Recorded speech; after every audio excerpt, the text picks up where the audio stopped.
fi Zilalil Quran, karya Asy-Syahid Said Qutb, terjemahan Datuk Yusof Zaki. Semoga Allah memberkati beliau. Surah Al-Fil, surah Gajah, surah yang ke-105. Surah ini diturunkan di Makkah. Bismillahirrahmanirrahim. Dengan nama Allah yang Maha Penyayang dan Maha Pengasih. Alam tara kaifa fa'ala rabbika bi ashabil fil. Tidakkah engkau lihat bagaimana Tuhan bertindak terhadap tentera-tentera bergajah? Alam yaj'al kaidahum fi tadlil. Tidakkah ia dijadikan rancangan jahat mereka berakhir dengan kesesatan? Wa arsala alaihim tayran ababil. Dan Allah telah melepaskan ke atas mereka burung-burung yang terbang berpasukan. Tarmihim bihijaratin min sijil. Sambil melontar ke atas mereka batu-batu yang pejal. Faja'alahum ka'asbin ma'kur. Lalu Allah menjadikan mereka binasa seperti daun-daun yang dimakan ulat. Surah ini menunjukkan kepada kita satu peristiwa yang amat masyhur dalam kehidupan penduduk semenanjung tanah Arab yang berlaku sebelum kebangkitan Rasulullah sallallahu alaihi wasallam. Peristiwa ini merupakan satu bukti yang besar bagaimana Allah menjaga dan memelihara tempat yang suci itu, iaitu tempat yang dipilihnya sebagai pusat cahaya agama yang terakhir, sebagai tempat pertumbuhan akidah yang baru, dan sebagai titik tolak agama itu memulakan pergerakan sucinya untuk memburu jahiliah di merata pelosok bumi dan menegakkan hidayah, kebenaran dan kebaikan. Kesimpulan dari berbagai-bagai riwayat yang mengisahkan peristiwa itu ialah seorang Governor Habsyah bagi negeri Yaman, iaitu semasa negeri itu tunduk kepada pemerintahan Habsyah setelah diusir pemerintahan Farsi yang berkuasa di situ. Nama Governor itu ialah Abrahah. Beliau telah membina sebuah gereja di Yaman atas nama Seri Maharaja Habsyah. Gereja itu dihiasi dengan segala macam hiasan dan peralatan yang amat indah dan menarik dengan tujuan untuk mengalihkan tumpuan orang-orang Arab dari Baitul Haram di Mekah ke gereja itu.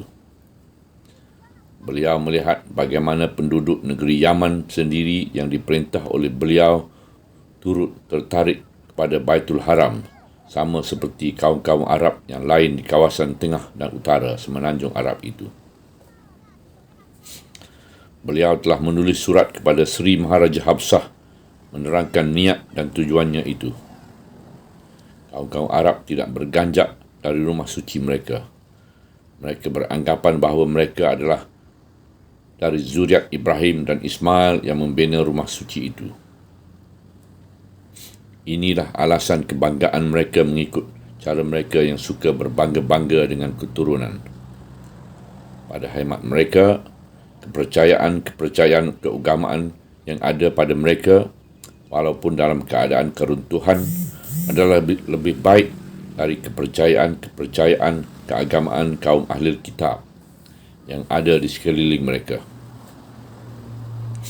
Mereka melihat kepercayaan kaum ahli kitab juga dilanda kucar-kacir dan keruntuhan. Ketika inilah Abrahah membuat keputusan tegas untuk meruntuhkan Kaabah supaya orang-orang Arab tidak lagi tertumpu kepadanya. Beliau telah memimpin satu angkatan tentera yang ramai yang disertai dengan gajah-gajah. Angkatan itu didahului oleh seekor gajah yang terkenal di sisi mereka. Kemudian berita angkatan ini dan tujuannya telah didengar oleh kaum-kaum Arab dan mereka merasa sedih atas tujuan Abrahah yang mahu meruntuhkan rumah Kaabah mereka. Kerana itu, tampillah seorang pembesar dari kaum bangsawan dan raja-raja Yaman menentang angkatan Abrahah. Nama pembesar itu ialah Zunafar. Ia telah menyeru kaumnya dan kaum-kaum Arab yang lain supaya bangkit memerangi Abrahah untuk mempertahankan rumah Kaabah. Seruannya telah mendapat sambutan mereka. Lalu ia pun memerangi Abrahah, tetapi ia kalah dan jadi tawanan Abrahah.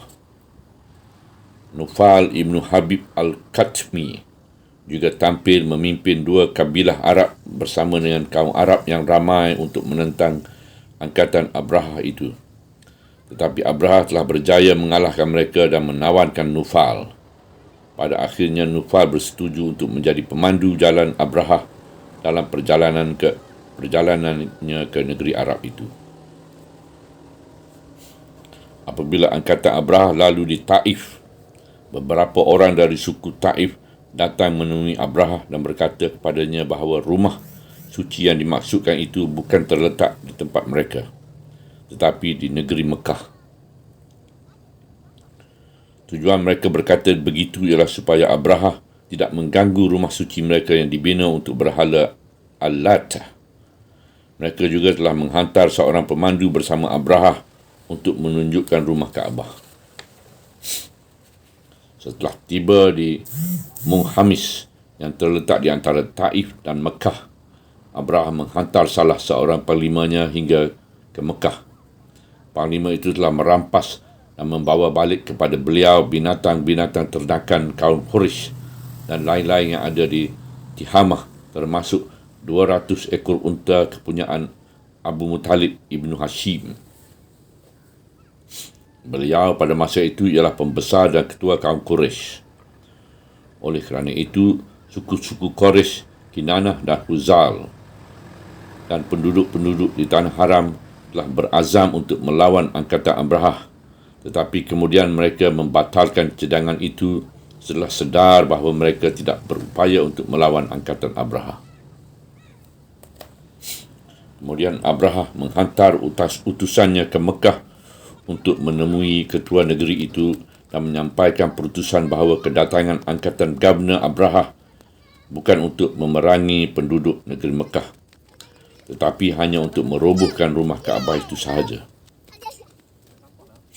Andainya mereka tidak menentang, maka ia tidak lagi perlu menumpahkan darah mereka, dan andainya ketua negeri Mekah itu tidak mahu berperang, maka hendaklah ia dibawa menghadap Gabna.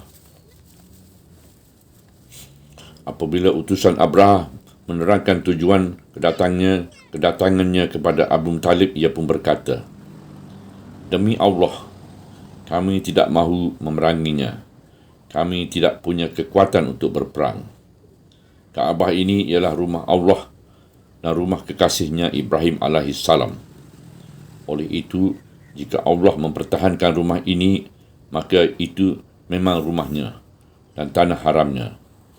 Dan jika Allah membiarkannya untuk diroboh Abrahah, maka kami tidak punya kekuatan untuk mempertahankannya." Lalu utusan itu keluar bersama Muttalib untuk menemui Abrahah. Kata Ibnu Ishaq, Abdul Muttalib ini adalah seorang yang sangat tampan, cantik dan hebat.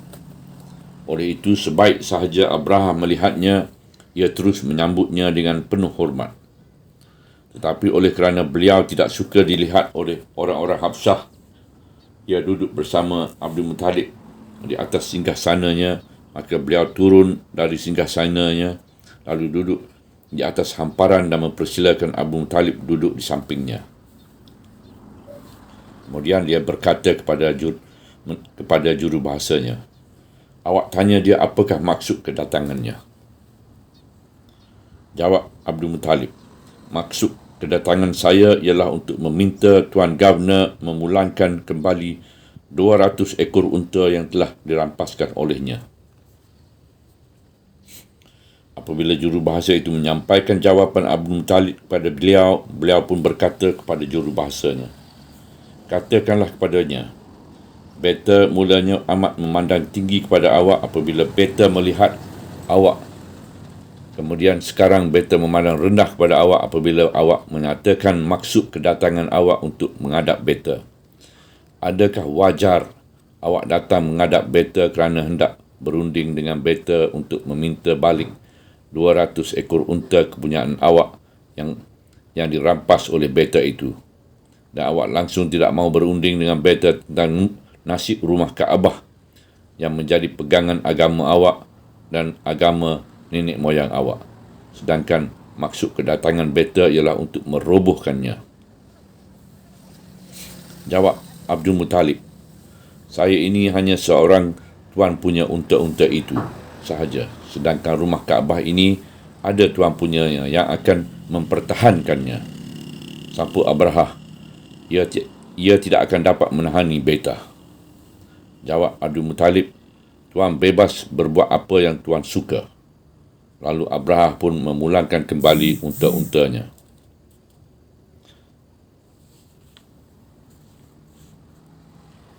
Bagi ulama-ulama yang cenderung menyempitkan ruang peristiwa-peristiwa yang mencaritkan adat atau cenderung melihat undang-undang alam itu berlaku dalam bentuknya yang biasa sahaja, mereka berpendapat bahawa pentafsiran peristiwa burung itu dengan kejadian wabak cacar adalah lebih dekat dan lebih baik. Burung-burung yang dimaksudkan itu ialah lalat-lalat yang membawa kuman-kuman cacar. Kerana erti perkataan tai ialah setiap benda yang terbang.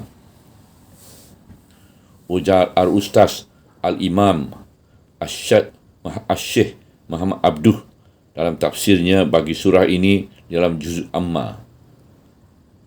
Sebegini rupanya. Pada hari yang kedua, wabak cacar itu merebak dalam kalangan tentera Abrahah menurut Ikrimah. Itulah kejadian wabak cacar yang pertama di negeri Arab pada tahun itu. Kata Yaqub Ibnu Ubbah mengenai peristiwa itu, kejadian wabak cacar adalah dilihat pertama kali pada tahun itu.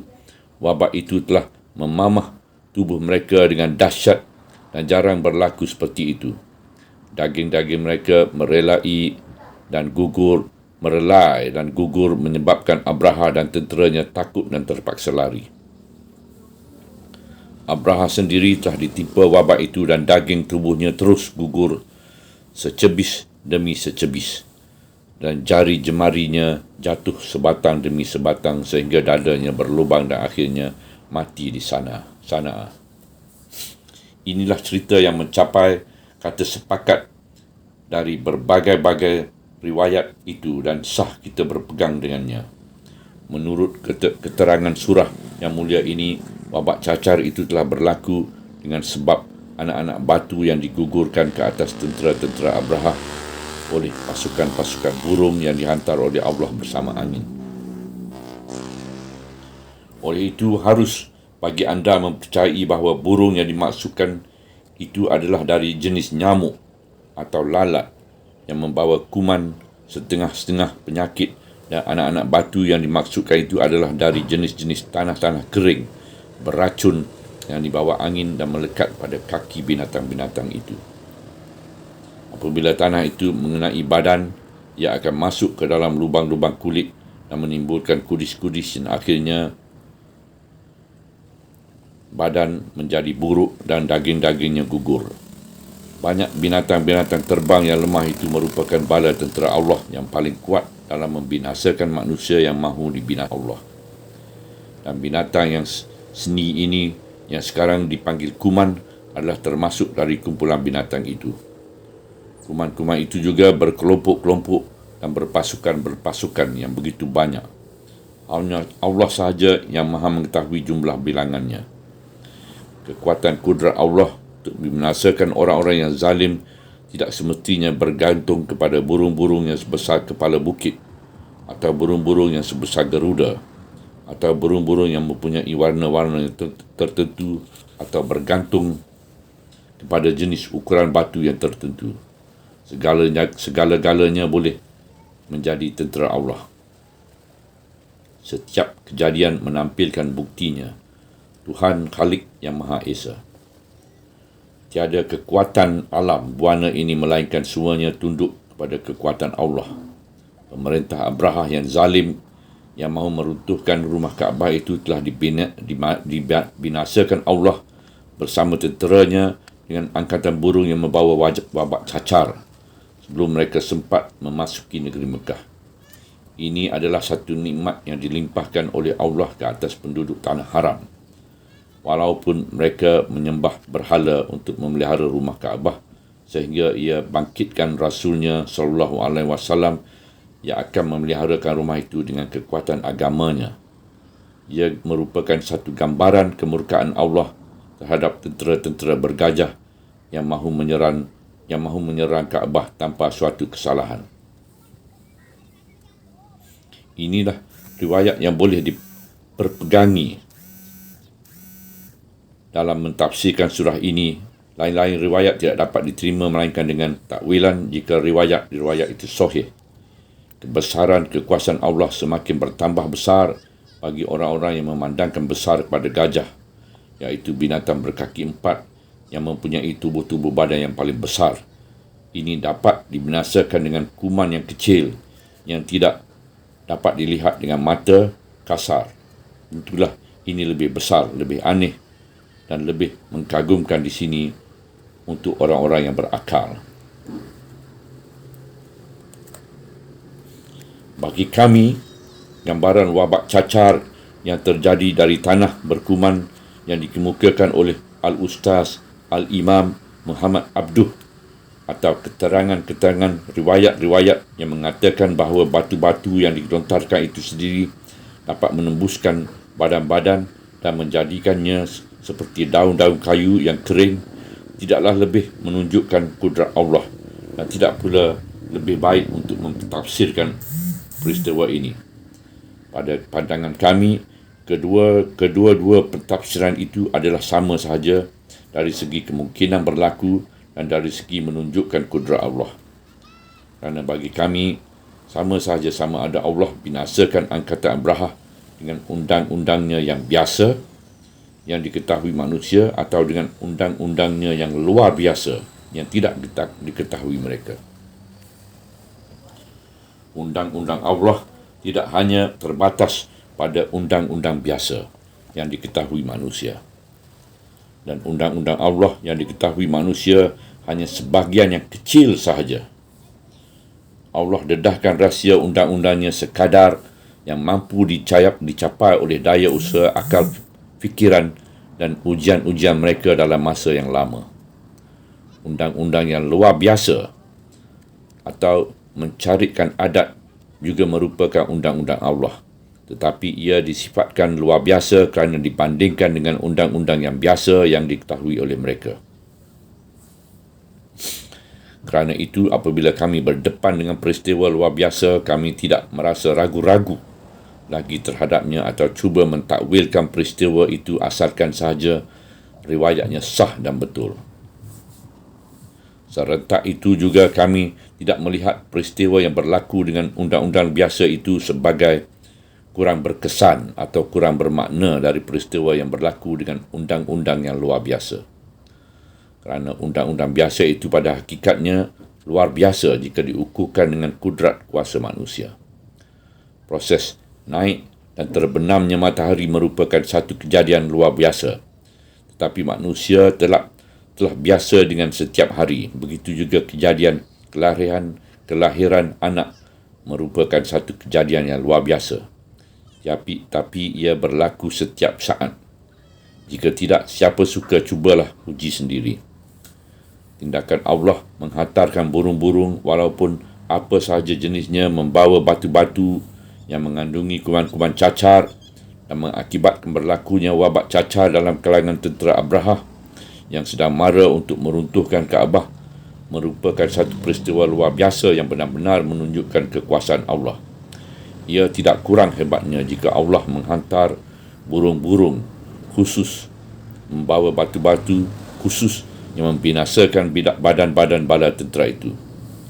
Kedua-duanya sama-sama luar biasa. Tetapi dalam peristiwa ini khususnya kami lebih cenderung kepada tafsiran bahawa ia adalah berlaku menurut undang-undang Allah yang luar biasa. iaitu Allah telah menghantarkan pasukan-pasukan burung yang luar biasa, membawa batu-batu yang luar biasa dan mengakibatkan penyakit yang luar biasa. Maka kita tidak semestinya menerima riwayat-riwayat yang menerangkan rupa bentuk dan besar kecilnya burung-burung dan batu-batu dengan sifat-sifat yang mengharukan itu, kerana kejadian-kejadian yang seumpama itu menunjukkan ada-ada sahaja ditokok tambah dengan unsur-unsur keterlaluan.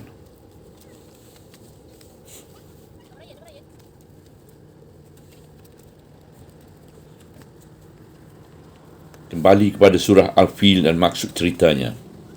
Alam tara kaifa fa'ala rabbika bi ashabil fil. Tidakkah engkau lihat bagaimana Tuhanmu bertindak terhadap tentera-tentera gajah? Ia merupakan satu pertanyaan dengan tujuan menimbulkan rasa kagum terhadap peristiwa yang amat besar itu. Peristiwa itu begitu terkenal dan masyhur di sisi umat Arab hingga mereka jadikan sebagai tahun permulaan sejarah. Mereka berkata, kejadian itu berlaku di tahun gajah dan kejadian itu berlaku 2 tahun sebelum tahun gajah atau berlaku 10 tahun selepas tahun gajah. Pendapat yang masyhur, Rasulullah SAW telah dilahirkan kepada tahun gajah itu sendiri, dan ini mungkin merupakan salah satu dari penyesuaian ilahiyah yang indah yang memang dirancangkan. Di sini jelaslah bahawa tujuan surah ini bukanlah untuk menceritakan suatu kisah yang tidak diketahui oleh orang-orang Arab, malah untuk mengingatkan mereka dengan kisah yang diketahui mereka untuk maksud di sebaliknya. Kemudian selepas ayat pertama, ia menjamu cerita dengan bentuk pertanyaan yang sama yang membawa erti penjelasan. Alam yaj'al kaidahum fi tadlil. Tidakkah ia jadikan rancangan jahat mereka berakhir dengan kesesatan? Tidakkah rancangan jahat mereka sesat dan tidak sampai matlamatnya, sama seperti orang kesesatan jalan dan tidak sampai kepada tempat yang ditujunya? Mungkin dengan pertanyaan ini Allah mahu mengingatkan kaum Quraisy terhadap nikmatnya kepada mereka, iaitu nikmat menjaga dan memelihara rumah Kaabah semasa mereka tidak berdaya untuk menghadapi serangan tentera bergajah yang kuat itu. Semoga dengan peringatan itu mereka merasa malu kerana perbuatan mereka mengingkari Allah yang telah menolong mereka di saat kelemahan mereka. Dan semoga mereka mengurangkan rasa keangkuhan dalam kekuatan mereka dalam menghadapi Nabi Muhammad SAW dan segelintir pengikut-pengikutnya yang beriman kepadanya. Kerana Allah telah pun menghancurkan tentera-tentera yang kuat yang mahu menceroboh rumah sucinya, dan ia berkuasa pula untuk menghancurkan orang-orang yang kuat yang sedang menentang Rasulnya dan dakwahnya. Dalam ayat yang berikut, ia menjelaskan bagaimana ia menggagalkan rancangan jahat mereka dalam satu pemberian yang amat indah dan menarik. Wa arsala alaihim tayran ababil. Dan Allah telah melepaskan ke atas mereka burung-burung yang terbang berpasuk-pasukan. Tarbihim bihijaratin min sijil, sambil melontarkan ke atas mereka batu-batu yang pejal. Faja'alahum ka'asfin ma'kul. Lalu Allah menjadikan mereka binasa seperti daun-daun yang dimakan ulat. Kata-kata ababil bererti kumpulan-kumpulan atau pasukan-pasukan, dan kata-kata sijil berasal dari kata-kata Farsi yang tersusun dari 2 kalimah yang bererti batu dan tanah, iaitu batu yang berpalit dengan tanah. Ka'asfin ma'kul, seperti daun-daun yang dimakankan ulat. Kata-kata aft bererti daun kayu yang kering, dan maksud dari daun yang dimakankan ulat ialah kehancurannya kerana dimakan dan dicaing ulat atau ketika dimakan dan dikunyah binatang. Ini adalah satu gambaran fizikal pecah belah tubuh badan akibat terkena batu-batu yang dilontar oleh pasukan-pasukan burung. Ini tidak perlu ditakwilkan dengan gambaran bahawa mereka dibinasakan dengan penyakit cacar. Tujuan dan teladan yang dapat diambil dari peringatan Allah terhadap peristiwa ini memang banyak.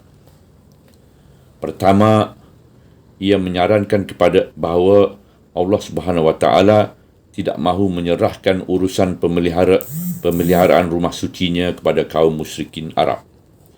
Walaupun mereka memang berbangga dengan rumah itu, juga menjaganya dan berlindung padanya. Apabila Allah mahu menjaga dan mengisytiharkan naungan dan pengawasannya terhadap rumah itu, ia membiarkan kaum musyrikin kalah di hadapan kekuatan bala tentera yang menyerang, dan kudrat kuasanya terus campur tangan secara terang-terangan mempertahankan keselamatan rumah suci itu supaya orang-orang musyrikin tidak mempunyai sebarang jasa mempertahankan rumah itu dengan semangat jahiliah mereka itu.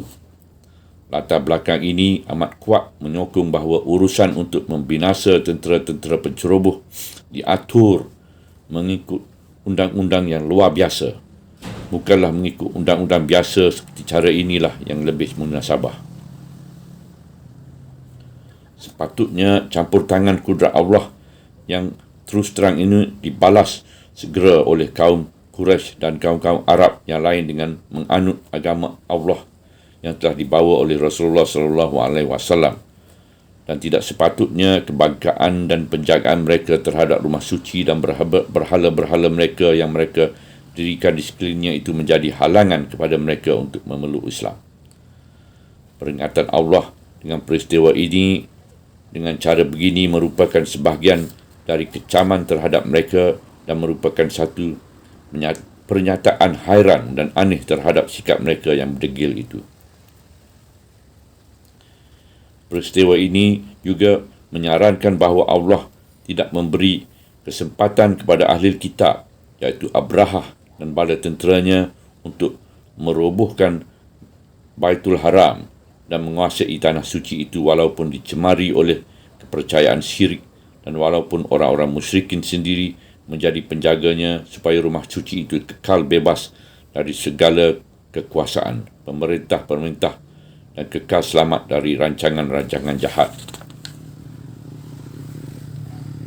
Supaya kebebasan tanah suci itu kekal terpelihara agar agama yang baru itu dapat tumbuh dengan bebas tanpa dikongkong oleh sebarang kuasa dan tanpa dikuasai oleh mana-mana pemerintah yang zalim, dan agar agama ini yang datang untuk menaungi semua agama dan kepimpinan seluruh manusia tidak dinaungi dan dipimpin oleh orang yang lain.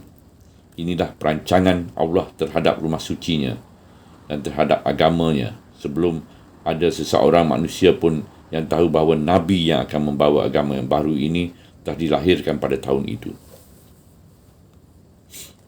Kita merasa gembira dan tenteram dengan saranan surah ini terhadap cita-cita tamak haluba gerakan salibiyah antarabangsa dan gerakan Zionisme antarabangsa yang berlegar di sekeliling tempat-tempat suci Islam. Gerakan-gerakan itu tidak berhenti-henti merancang secara sulit untuk melaksanakan tamak haluba mereka yang jahat itu. Allah Azza wa Jalla yang telah memeliharakan rumah sucinya dan pencerobohan Abrahah ahli kitab itu akan terus menjaga dan memeliharakannya jika memeliharakan negeri Rasul dari segala rancangan-rancangan yang jahat itu.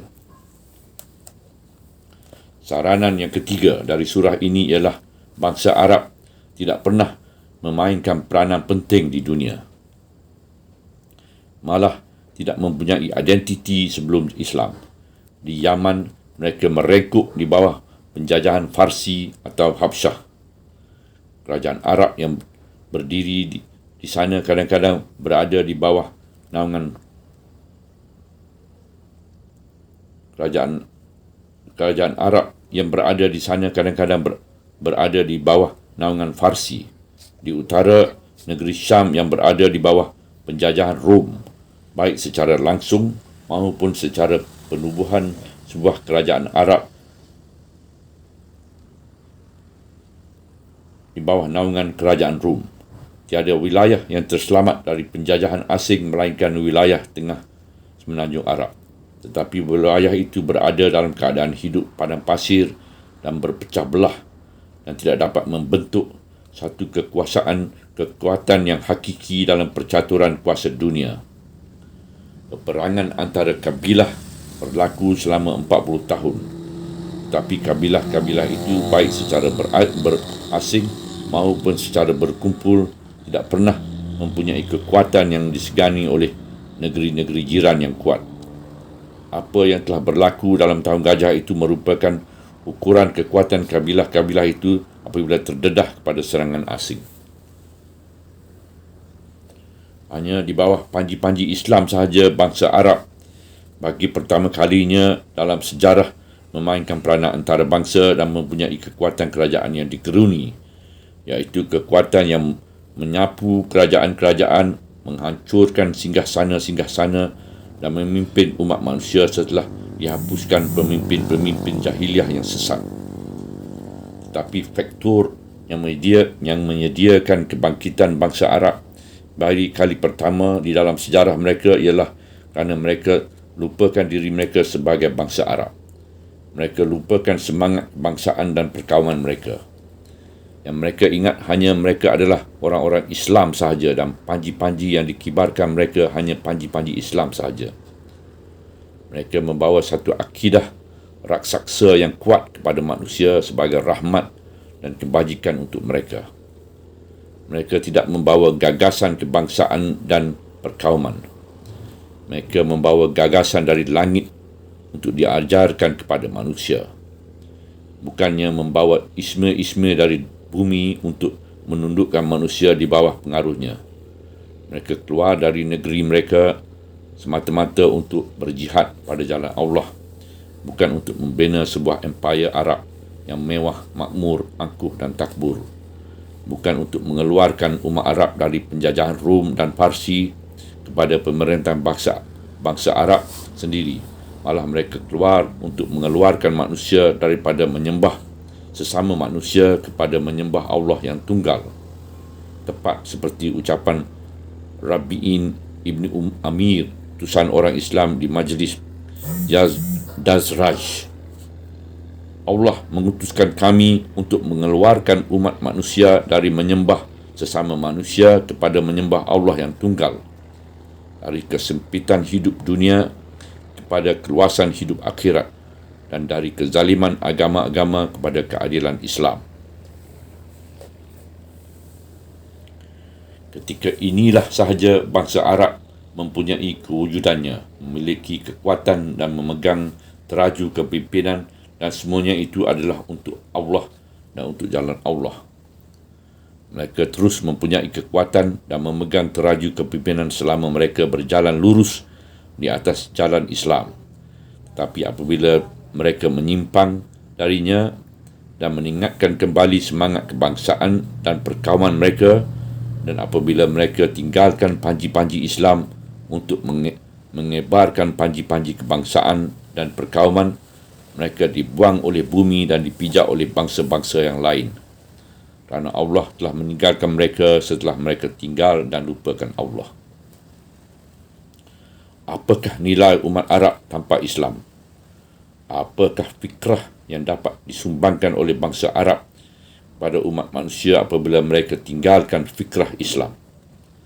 Apakah nilai satu bangsa yang tidak menyumbangkan sesuatu fikrah kepada umat manusia? Setiap bangsa yang